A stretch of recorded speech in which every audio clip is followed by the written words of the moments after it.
와라! 자, 오늘은 지난번에 이어서 입냄새, 구취 때문에 굉장히 고민하는 사람들이 많은데 지난번에는 거기까지가 해결 방법의 끝인 줄 알았어요. 근데 새로운 방법을 또 알게 돼가지고 이렇게 공개를 하려고 합니다. 자, 지난번에는 요 혀클리너와 요 코 세척제 요 두 가지에 대해서 말씀을 드렸었는데 이것만으로도 해결이 안 되는 경우가 있습니다. 양치를 굉장히 깨끗하게 하는데도 불구하고 자꾸 치석이 좀 많이 낀다거나 냄새가 계속 난다고 하면 좀 다른 방법을 생각을 해봐야 돼요. 위장의 문제라고 한다면 식이요법을 좀 병행해야겠지만 사실은 위장보다도 다른 문제일 가능성이 큽니다. 그리고 또 말씀드렸던 게 요 목에 있는 편도결석이 문제일 수도 있어요. 근데 이비인후과를 가서 편도결석을 빼달라고 했더니 편도결석이 없다라고 한다면 지금부터 제가 하는 얘기 잘 들으시기 바랍니다.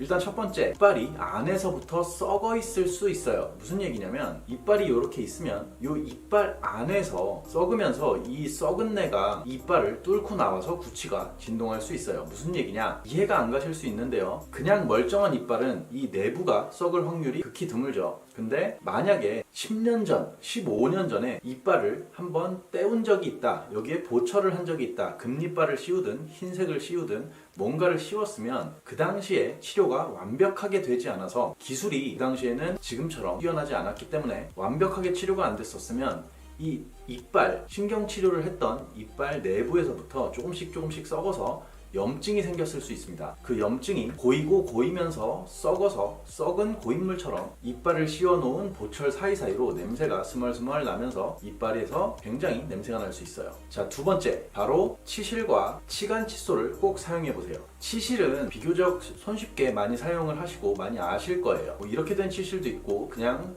선으로 된 치실도 있습니다. 요걸로 하면 이빨 사이사이에 낀 이물질들이 나오고 이빨 사이사이에 치석들이 날아가겠죠. 근데 이거 가지고는 부족해요. 사실 요 치간 칫솔이 대박입니다. 저도 요 치간 칫솔을 30년 넘게 사용을 안 했었는데 요걸 사용해 보니까 하루만 치간 칫솔을 사용하지 않더라도 이빨 사이사이에서 엄청난 이물질들이 나와요. 매일매일 할 때는 이 이물질들에서 냄새가 크게 나지 않습니다. 그런데 만약에 이게 일주일, 한 달, 6개월, 1년 이렇게 이빨 사이에 껴서 썩어가고 문드러진다면 어떤 문제가 생기느냐, 이 음식물이 부패해서 거기에서 엄청난 냄새가 나고요. 두 번째로는 이 음식물 때문에 모든 치아 사이사이가 잇몸들이 붓습니다. 잇몸이 부으면 염증이 나고 그 염증에서 어마어마한 냄새가 나겠죠. 만약에 예전에 신경치료를 받았던 치아가 그 내부에서부터 썩어가고 있고 치간 칫솔을 사용하지 않아서 잇몸들이 부어있다면 엄청난 냄새가 날 겁니다. 처음에 치간 칫솔을 사용하실 때 피가 난다고 하면 그건